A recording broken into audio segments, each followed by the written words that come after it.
Hello everyone. जय सिया राम। तो कैसे हैं आप सब? आई होप आप सब बढ़िया होंगे, मस्त होंगे। ठीक है, और इसी तरीके से अपनी पढ़ाई कर रहे होंगे। चलिए, तो जो हमारे साथ पहले से जुड़े हुए हैं लगातार, उन्हें पता होगा कि हमने अपनी लास्ट क्लास में क्या हमने पैरामेट्रिक फॉर्म्स पढ़ी थी। क्या पढ़ा था? Parametric forms. अब पैरामेट्रिक फॉर्म्स का कॉन्सेप्ट मैंने आपको समझा दिया था। तो कॉन्सेप्ट समझाने के बाद हम आ गए हैं किस पर? एक्सरसाइज 5.6 पर। चलो, अब जरा देख लेते हैं कॉन्सेप्ट को समझने के बाद कि एक्सरसाइज 5.6 में किस किस तरीके के क्वेश्चन दिए हुए हैं। तो चलिए शुरू करते हैं हम अपनी आज की क्लास। आइए, देखिए, अगर हम बात करें तो एक्सरसाइज 5.6 में क्या लिखा हुआ है?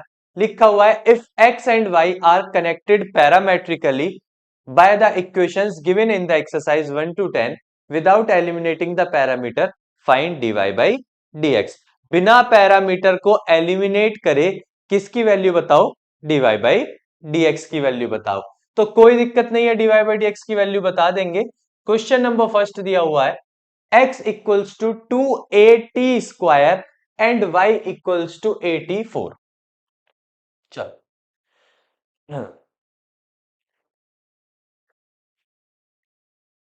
अब बात कर रहे हैं हम एक्सरसाइज 5.6। कह रहे हैं बिना पैरामीटर को एलिमिनेट किए। पैरामीटर क्या होता है? हमने आपको लास्ट क्लास में बहुत अच्छे से समझाया था कि पैरामीटर्स वो होते हैं जो x और y को किसी एक वेरिएबल, ऐसा वेरिएबल जो उन्हें कनेक्ट करने का काम करता है, उसी को पैरामीटर कहते हैं। और क्वेश्चन कह रहा है बिना उसे एलिमिनेट किए, यानी हमें उसे एलिमिनेट नहीं करना। अब ये सारा कॉन्सेप्ट मैं आपको समझा चुका था लास्ट क्लास में, कैसे करना है आपको और कैसे नहीं करना है। ठीक है, सबसे पहला क्या है? आप दोनों का डिफरेंशिएशन करेंगे, x का भी t के रेस्पेक्ट में और y का भी t के रेस्पेक्ट में। क्योंकि यहां पे जो पैरामीटर है वो t है। यहां पे इन दोनों को, ऐसा वेरिएबल जो इन दोनों को जोड़ने का काम कर रहा है, वो कौन है? t। तो अगर t वेरिएबल से ये दोनों जुड़े हुए हैं तो यहां डिफरेंशिएशन भी किसके रेस्पेक्ट में होगा? t के रेस्पेक्ट में, क्योंकि हम उसी वेरिएबल्स के थ्रू चलेंगे जो वेरिएबल इन्हें कनेक्ट कर रहे हैं। तो अब 2a तो कांस्टेंट है। अगर बात आती है टी स्क्वायर की, तो टी स्क्वायर का डिफरेंशिएशन क्या होगा? 2t। टी स्क्वायर का डिफरेंशिएशन क्या हो जाएगा? 2t। अब यहाँ a4 है, a कांस्टेंट है, ऐसे ही रहेगा। t की पावर 4 का मतलब 4t क्यूब। पावर बाहर आ जाएगी और एक पावर कम हो जाएगी। पावर बाहर आ जाएगी और एक पावर क्या हो जाएगी? कम हो जाएगी। यहां पे टी ऐसे ही वर्क करेगा जैसे एक्स वर्क करता है, क्योंकि एक्स भी एक टाइप का वेरिएबल है और टी भी एक टाइप का वेरिएबल। तो जब दोनों ही वेरिएबल हैं तो जिस तरीके से एक्स वर्क करेगा उसी तरीके से कौन वर्क करेगा? टी। तो इतनी बात अगर क्लियर है तो यहां से हमें पता चलता है कि ये dx बाई dt की वैल्यू है और ये dy बाई dt। आप बस उनका डिफरेंशिएशन कर लो, उसके बाद का काम बहुत आसान है। क्योंकि अगर आपको dy बाई dx चाहिए, जो कि चाहिए, क्वेश्चन कह रहा है, तो अगर आपको dy बाई dx चाहिए तो dy बाई dt को डिवाइड कर दो dx बाई dt से, आपको ऑटोमेटिक मिल जाएगा dy बाई dx। क्यों मिल जाएगा? dt से dt क्या हो जाएगा? कैंसिल। और अगर dt से dt कैंसिल हो गया तो ऊपर बचेगा dy, नीचे बचेगा dx, और आपको सीधा मिल जाएगा dy बाई dx। मतलब पैरामेट्रिक फॉर्म में आने के बाद, पैरामेट्रिक फॉर्म में आप y वाले डिफरेंशिएशन को जस्ट डिवाइड कर दो x वाले डिफरेंशिएशन से, आपका काम खत्म। जय राम जी की। उसके बाद आपको कुछ करने की जरूरत नहीं है। हाँ, हो सकता है थोड़ा बहुत सिंप्लीफिकेशन हो जाए। ठीक है, जैसे यहाँ dy बाई dt की जो वैल्यू थी वो थी 4at क्यूब, वो मैंने ऊपर लिख दी। अब dx बाई dt क्योंकि हमें उससे डिवाइड करना है, तो dx बाई dt की वैल्यू थी 2a इंटू 2t।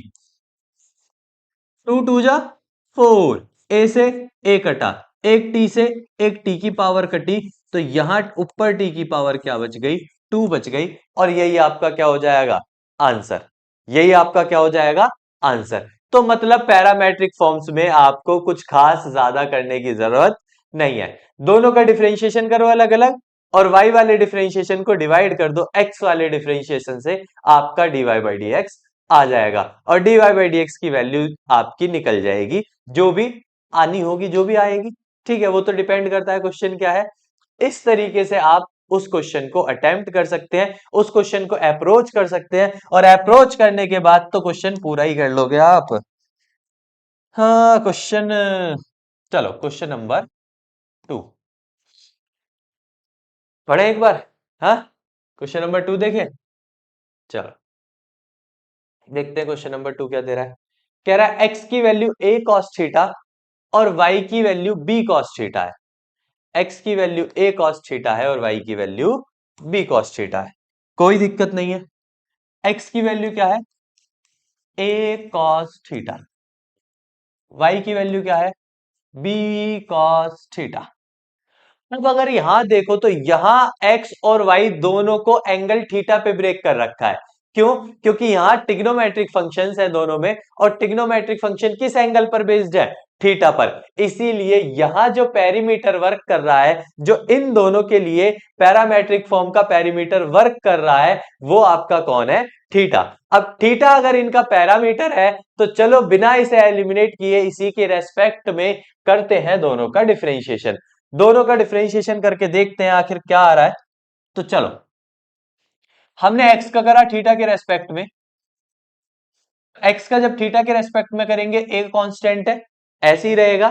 ठीक है, अब हम करेंगे cos थीटा का, और cos थीटा का क्या हो जाएगा, माइनस के sin थीटा। तो यहां cos थीटा का डेरिवेटिव डिफरेंशिएशन क्या बनता है, माइनस के sin थीटा बनता है। चलो y का करें अगर थीटा के रेस्पेक्ट में, तो b कांस्टेंट है, ऐसे ही रहेगा, cos थीटा का minus sin theta. cos theta का क्या हो जाएगा, माइनस sin थीटा। अभी अभी हम आपको बताएं, अगर आपको dy बाई डी एक्स चाहिए तो कुछ करने की जरूरत नहीं है। y वाले डेरिवेटिव को डिवाइड कर दो, किससे, x वाले डेरिवेटिव से। y वाले डेरिवेटिव को x वाले डेरिवेटिव से डिवाइड करना है, तो y वाला डेरिवेटिव कितना है, b माइनस साइन थीटा। उसको x वाले से डिवाइड करना है, और x वाला कितना है, a माइनस साइन थीटा। अब माइनस साइन थीटा से माइनस साइन थीटा कैंसिल हो जाएगा, और वैल्यू बचेगी b अपॉन a। क्या बच जाएगी आपकी वैल्यू, b अपॉन a, और यही आपका आंसर है। ठीक है, यही b अपॉन a आपका आंसर है। चले, हाँ भाई, क्लियर है इतनी बात? अगर इतनी बातें क्लियर है तो चले। मोटी चैन मोटा पैसा दिखा दो कोई मारे जैसा, भीड़ में अलग। ठीक है, चलो, बिल्कुल आपके जैसा भी कोई नहीं है। ठीक है, जैसे आप सब हैं, आपके जैसा भी कोई नहीं है। आप सब बहुत बढ़िया है। चलो, अगर इतने बढ़िया हैं तो क्वेश्चन नंबर कौन सा देख लेते हैं, 3। ठीक है, x की वैल्यू कह रहा है साइन टी, y की वैल्यू कह रहा है कॉस 2t, और कह रहा है फिर से वही D Y by D X ही मांगा है। चलो,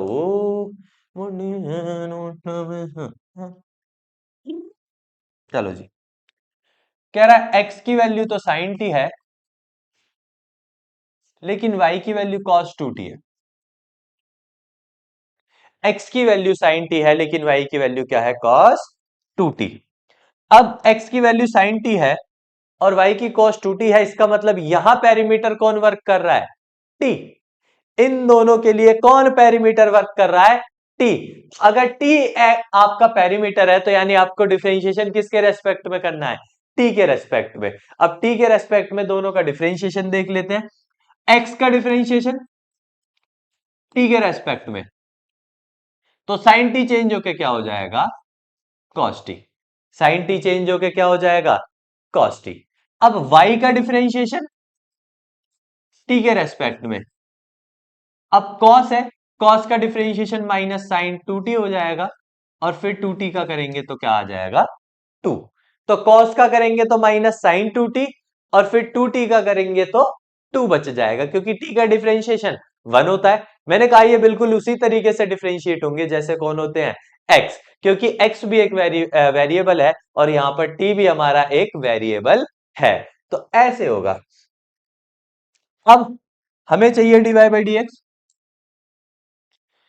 मैंने आपको साफ बता ही दिया, अगर आपको dy बाई डी एक्स चाहिए तो पैरामेट्रिक फॉर्म कहती है कि भैया y वाले को डिवाइड कर दो किससे, x वाले से। तो जो y वाला डिफरेंशिएशन है माइनस साइन 2t इंटू 2, उसे डिवाइड कर दो x वाले से।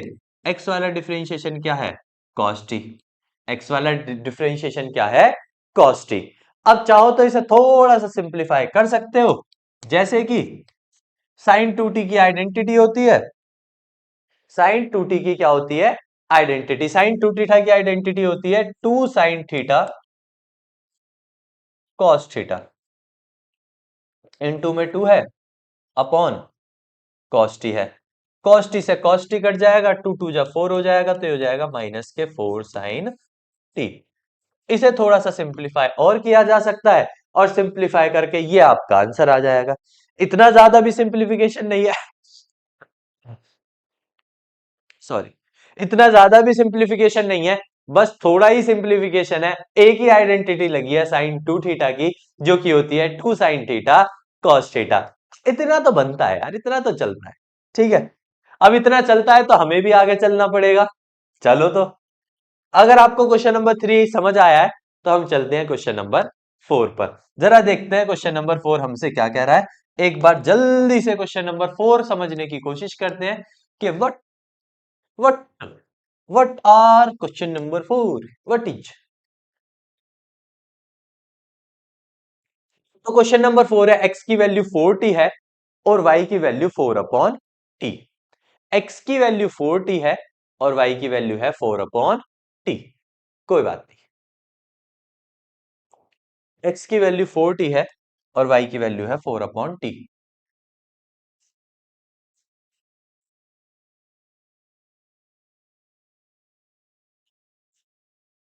चलो जी, अब दोनों का डिफरेंशिएशन करना है। पैरामेट्रिक फॉर्म है, ठीक है, और पैरामेट्रिक फॉर्म में पैरामीटर कौन है, टी है, दोनों के पास टी है। अब दोनों के पास टी है तो यहां आ जाएगा, डिफरेंशिएशन होगा एक्स के रेस्पेक्ट में, तो ये हो जाएगा dx बाय dt। 4 कांस्टेंट है, टी का 1। अब y का करेंगे dy by D T. 4 constant है, t का होगा ऊपर जाके t की पावर -1 हो जाएगी और पावर बाहर आएगी और उसका होगा -1 अपॉन टी स्क्वायर। मतलब अगर आप इसका डिफरेंशिएशन करना चाहते हैं 1 अपॉन टी का, तो नीचे t की पावर +1 है, ऊपर ले जाके t की पावर क्या हो जाएगी -1, और आप t की पावर -1 का करके देख सकते हैं, यही बनेगा -1 अपॉन टी स्क्वायर। ठीक है, आपको चाहिए dy बाई डी एक्स। अगर आपको dy बाई डी एक्स चाहिए तो y वाले पैरामेट्रिक फॉर्म को किससे डिवाइड कर दो, x वाले से। तो y वाले डिफरेंशिएशन को 4 इंटू -1 अपॉन टी स्क्वायर को डिवाइड कर दो किससे, 4 से। तो 4 से 4 कैंसिल हो जाएगा और -1 अपॉन टी स्क्वायर बचेगा। ये आपका आंसर हो जाएगा। तो यहां आपका dy बाई डी एक्स क्या हो जाएगा, -1 अपॉन टी स्क्वायर, और -1 टी स्क्वायर ही आपके इस क्वेश्चन का क्या हो जाएगा, आंसर। ठीक है, आई होप आपको समझ आया होगा, इतनी ज्यादा मुश्किल चीजें नहीं है। अब इतनी ज्यादा मुश्किल चीजें नहीं है तो चलो आगे चलते हैं, क्वेश्चन देख लेते हैं, क्वेश्चन नंबर 5।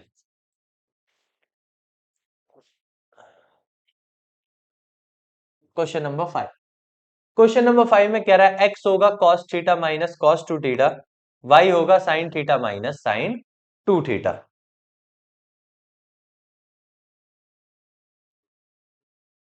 चलो जी भैया, कह रहा है x की वैल्यू होगी cos theta minus cos 2 theta, y की वैल्यू है sin theta minus sin 2 theta. अब बहुत बार इस क्वेश्चन को ना प्रूफ में दिया जाता है, आपको यही क्वेश्चन देंगे और लिख देंगे prove that dy by D x equals to tan 3 theta by 2। क्या लिख देते हैं, प्रूफ करके दिखाओ कि इसकी वैल्यू क्या होगी, tan 3 थीटा बाई 2। अब जब प्रूफ लिख देते हैं तो भैया वहां तक पहुंचना तो जिम्मेदारी है। अब हमारी जिम्मेदारी आ जाती है कि हमें प्रूफ करके देना है कि सच में dy बाई डी एक्स क्या है इसका tan 3 थीटा बाई 2। अब वो प्रूफ हमें फंसाता है। चलो बेसिक है, सिंपल तो यही है ना कि आपका पैरामीटर टी है, ओ थीटा है। इस क्वेश्चन में पैरामीटर क्या है, थीटा है, तो मतलब आपको किसके रेस्पेक्ट में डिफरेंशिएशन करना है, थीटा के में। एक्स का डिफरेंशिएशन थीटा के रेस्पेक्ट में यानी dx बाय डी थीटा। अब dx बाय डी थीटा में cos थीटा को देखेंगे तो cos थीटा का होता है minus sine theta, cos theta का minus sine theta, cos theta का माइनस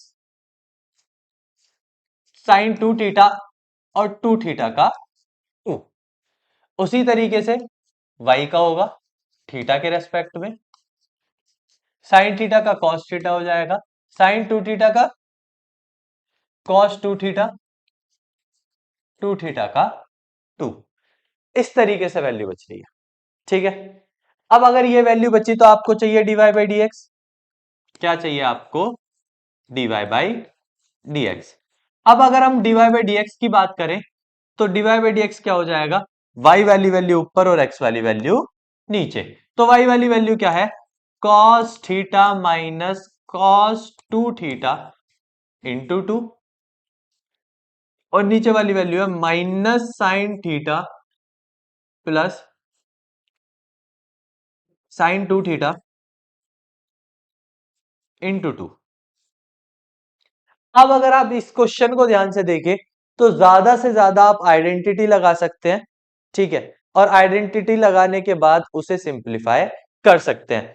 आई नो, ठीक है, इसे इससे ज्यादा सिंप्लीफिकेशन करने में कोई फायदा नहीं है, क्योंकि साइन 2 थीटा की आइडेंटिटी भी आप लगा सकते हैं, कॉस 2 थीटा की भी आप लगा सकते हैं, लेकिन लगाने के बाद ना तो कोई वैल्यू कट रही है और ना कोई वैल्यू सॉल्व हो रही है। तो आई थिंक कि इसमें आइडेंटिटी लगा के आपको कोई बेनिफिट नहीं है। नहीं है तो आप इसका आंसर यहीं छोड़ सकते हैं, ठीक है, यही आपका आंसर हो जाएगा। और जो प्रूफ में क्वेश्चन दिया जाता है, मैं आपको बता दूं, जिसका मैं कह रहा था कि उसका प्रूफ tan 3 थीटा बाई 2 होता है, उसमें यहाँ cos पे भी 2 होता है और sin पे भी 2 होता है। इन दोनों जगह पे 2 2 होता है, तब जाके उस क्वेश्चन को प्रूफ किया जा सकता है tan 3 थीटा बाई 2। तो यहाँ क्वेश्चन में थोड़ा अलग है, थोड़ा चेंज है, ठीक है। चलो, अब अगर इतनी बातें क्लियर है तो क्वेश्चन नंबर 5 के बाद क्वेश्चन नंबर 6। अब क्वेश्चन नंबर 6 में क्या दिया हुआ है जरा देखते हैं, क्वेश्चन नंबर 6 में क्या क्या बातें दी हुई हैं। अब क्वेश्चन नंबर 6 की बात करें तो क्वेश्चन नंबर 6 दिया हुआ है x equals to a theta minus sine theta comma y equals to a 1 plus cos theta. चलो जी, x की वैल्यू है a theta minus sine theta और y की वैल्यू है a 1 प्लस कॉस थीटा। हाँ भाई खिलाड़ियों, अब तो खुद ही बता दोगे, ठीक है। तो किस पैरामीटर में टूटा हुआ है, तो ये टूटा हुआ है पैरामीटर थीटा में। इसका मतलब डिफरेंशिएशन भी किसके रेस्पेक्ट में होगा, थीटा के। अब तो खिलाड़ी पक्के हो गए होगे। अब अगर पक्के नहीं हुए हो तो कब पक्के होगे भाई, हैं? अब तो एक सेकंड में पता चलना चाहिए कि हाँ हमें थीटा के रेस्पेक्ट में डिफरेंशिएशन करना है। तो थीटा के रेस्पेक्ट का मतलब है नीचे डी थीटा रहेगा। अब नीचे डी थीटा है तो ऊपर ए कांस्टेंट, थीटा का 1, साइन थीटा का कॉस थीटा। उसी तरीके से अगर हम y का देखें dy by D theta, a constant 1 का 0, कॉस थीटा का माइनस साइन थीटा। आपको चाहिए dy बाई डी एक्स। अगर आपको dy बाई डी एक्स की वैल्यू चाहिए तो y वाली वैल्यू ऊपर और x वाली वैल्यू नीचे, यानी फंक्शन में y वाली सारी वैल्यू ऊपर आ जाएंगी और x वाली सारी वैल्यू नीचे आ जाएंगी। तो इसका मतलब क्या हो जाएगा, a minus sine theta upon a 1 minus, sorry sorry guys sorry, चलो ए से ए कैंसिल हो जाएगा, minus sine theta upon 1 minus cos theta. छोड़ा तो इसे यहां जा सकता है, ठीक है। अगर आप चाहो तो इस क्वेश्चन को यहां पे छोड़ सकते हो, लेकिन अगर आप और सिंप्लीफिकेशन करना चाहें तो कर सकते हैं। इसका सिंप्लीफिकेशन अगर आप आगे करना चाहते हैं तो साइन थीटा की हाफ एंगल आइडेंटिटी होती है 2 sin θ/2 cos θ/2। उसी तरीके से 1 - cos थीटा की भी हाफ एंगल आइडेंटिटी होती है 2 sin² θ/2। तो 2 से 2, एक sin θ/2 से एक sin θ/2, cos θ/2 अपॉन sin θ/2 क्या हो जाएगा, माइनस के cot θ/2। क्या हो जाएगा, माइनस के cot θ/2। तो कहने का मतलब है आप इसके डिफरेंशिएशन को आगे बढ़ा सकते हैं और आगे ले जाके कर सकते हैं, और आगे ले जाके अगर थोड़ा सा मतलब सिंप्लीफिकेशन करके करते हैं तो उसकी वैल्यू क्या बन जाएगी, माइनस के cot θ/2 बन जाएगी। ठीक है, सही है, क्लियर है, क्लियर है। तो चलो जरा आगे चलते हैं और क्वेश्चंस देख लेते हैं। क्वेश्चन नंबर 6 के बाद क्या दिया हुआ है, क्वेश्चन नंबर 7। अब अगर बात क्वेश्चन नंबर 7 की करें तो क्वेश्चन नंबर 7 दिया हुआ है sin³ अपॉन √cos2t, और y की वैल्यू है cos³ अपॉन √cos2t। अब दोनों को दिया हुआ है, ठीक है, कोई दिक्कत नहीं है।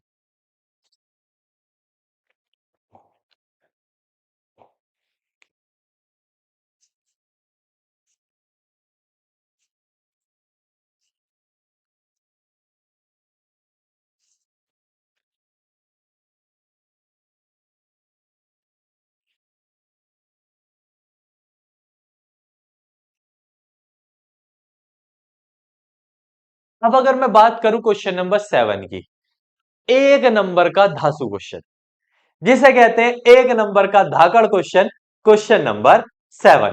क्यों, क्योंकि भैया इतना आसान इसे सॉल्व करना नहीं है। देखो पैरामीटर तो दूर से पता चल जाएगा कि इसमें पैरामीटर कौन है, टी, लेकिन इस क्वेश्चन को सॉल्व करना उतना आसान नहीं है। चलो वैसे बेसिकली सिंपल तरीके से अपने से चलते हैं। ठीक है, हम जानते हैं कि भैया पैरामीटर टी है, तो इसका डिफरेंशिएशन किसके रेस्पेक्ट में होगा, टी के रेस्पेक्ट में। टी के रेस्पेक्ट में होगा क्या, डिवाइड रूल लगेगा। क्या होगा, डिवाइड रूल अप्लाई होगा। अब अगर डिवाइड रूल अप्लाई होगा तो नीचे वाले का तो स्क्वायर हो जाता है, तो यहां cos2t का तो क्या हो जाएगा, स्क्वायर। नीचे वाला एज इट इज, ऊपर वाले का डिफरेंशिएशन, तो मतलब ऊपर कौन है, sin³ sin³ में पहले क्यूब पावर है तो पावर सोल्व होगी, पावर बाहर आ जाएगी, एक पावर कम हो जाएगी। अब हम फंक्शन का कर सकते हैं, फंक्शन कौन था, साइन। साइन का क्या हो जाएगा, कॉस। साइन का क्या हो जाएगा, कॉस। इतना हुआ। इतना करने के बाद अब अगर बात करें तो sin³ एज इट इज रहेगा। अब होगा √cos2t का, और √cos2t का हो जाएगा 1/2 √cos2t। 2 √cos2t के बाद cos2t का होगा -sin2t, और sin2t के बाद 2t का होगा 2। मतलब पहले अंडर रूट का, फिर कॉस का, और फिर कॉस के बाद कॉस के अंदर एंगल का 2t का। ठीक है, आपको एक एक का डिफरेंशिएशन करना है। तो अब एक एक का करना है, तो ये dx/dt बना। सेम आपको y का भी करना है, dy/dt। y में भी आप डिवाइड रूल लगाएंगे, तो जब y में भी आप डिवाइड रूल लगाएंगे तो √cos2t का होल स्क्वायर, नीचे ऊपर √cos2t ऐसे ही रहेगा। अब यहां आप डेरिवेटिव कर रहे हैं cos³ का, cos³ का कर रहे हैं तो पावर क्या है, 3।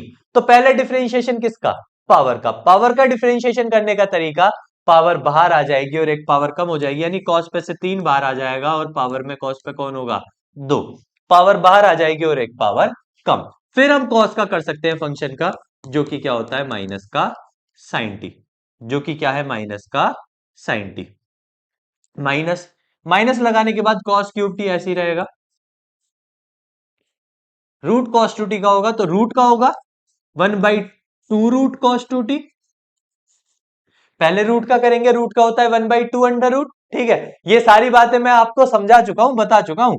फिर आप करेंगे कॉस का, कॉस का होता है माइनस के साइन 2t, और फिर आप 2t का करेंगे तो 2t का क्या होता है 2, 2t का क्या होता है 2।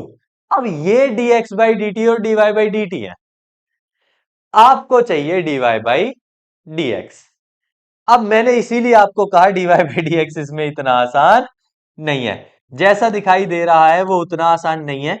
आपको dy बाई dx की वैल्यू चाहिए, dy बाई dx की वैल्यू का मतलब है y वाला फंक्शन ऊपर और x वाला फंक्शन नीचे। तो देखो बेसिकली ये डिवाइड में आने के बाद ये दोनों तो कट ही जाएंगे, ठीक है।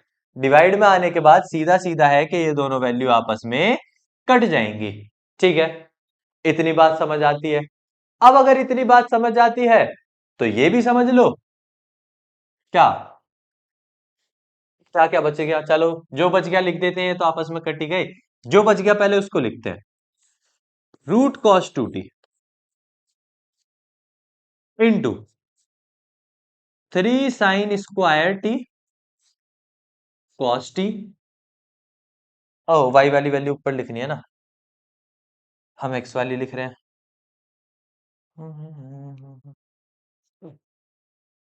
वाई वाली ऊपर लिखनी है, रूट कॉस 2t। ऐसा करते हैं अगले पेज पे लिखते हैं, क्योंकि देखो सिंप्लीफिकेशन तो मुझे अभी करना है, ठीक है। सिंप्लीफिकेशन की जगह तो मुझे वैसे भी चाहिए, तो चलो अगले पेज पे लिख लेते हैं।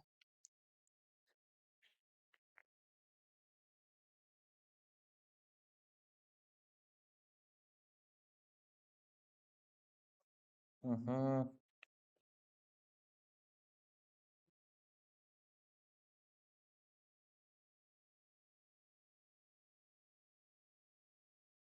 एक सेकंड रुकना,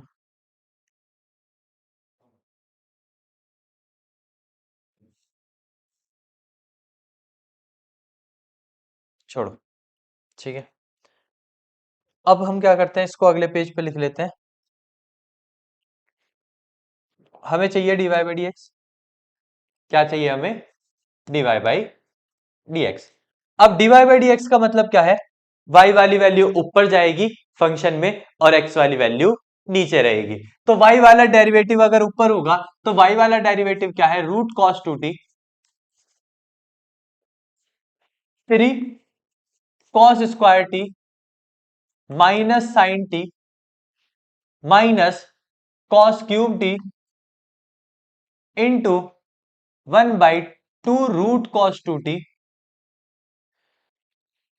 और यहां पे था माइनस साइन 2t, उसके बाद था 2। उसी तरीके से नीचे आएगा एक्स वाला था root cos 2t 3 sin² t cos t minus sin³ t 1/2 under root cos 2t into में माइनस के साइन 2t और 2t का 2। इस तरीके से आपका dy बाई dx बच रहा है, ऊपर y वाली वैल्यू आ रही है और नीचे x वाली। अब अगर आप देखें तो इस इन दोनों का, इधर इसका एलसीएम ऊपर हो सकता है और इसका एलसीएम नीचे, और दोनों का एलसीएम लेके दोनों को काटा जा सकता है। तो मैं अगर दोनों का एलसीएम लेने के बाद दोनों को काट सकता हूं, तो दोनों का एलसीएम लेने के बाद बचेगा क्या, रूट कॉस 2t की जब इधर आके रूट कॉस 2t में मल्टीप्लाई होगी तो ये बन जाएगा कॉस 2t। अब ये कॉस 2t बन गया 3 cos² t minus sine T, ठीक है। 2 से 2 तो पहले ही काट लो, ये cos 2t बन गया और ये भी उधर जाके cos 2t बन गया माइनस cos³ t, ठीक है। ये तो चला ही गया, साइन 2t की आइडेंटिटी लगा लो, -2 sin t cos t। अब 2 से 2 तो कैंसिल ही हो गया।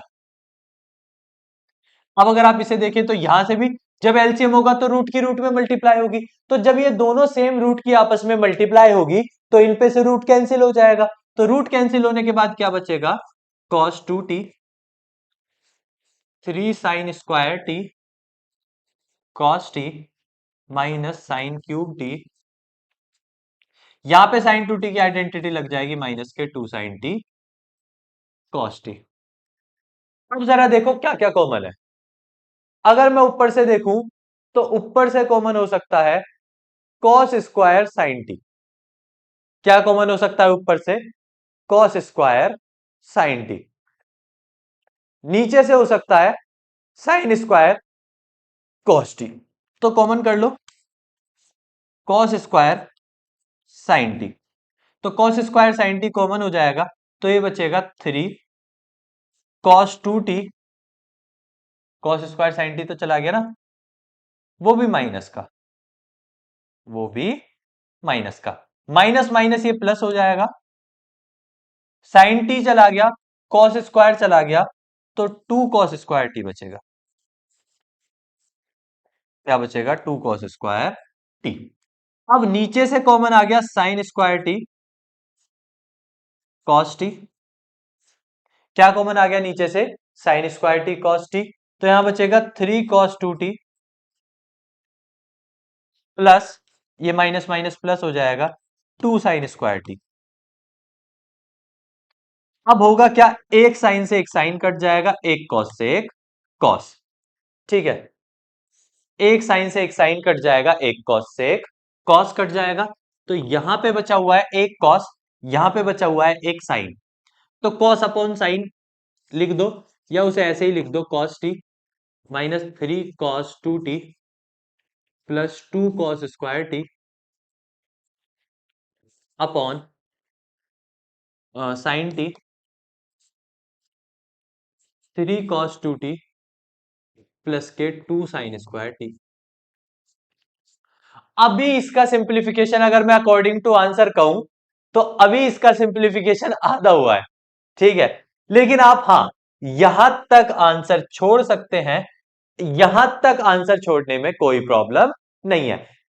अब आपकी किस्मत है, मैं तो कहता हूं वो ये बिल्कुल ना कहे कि प्रूव दैट।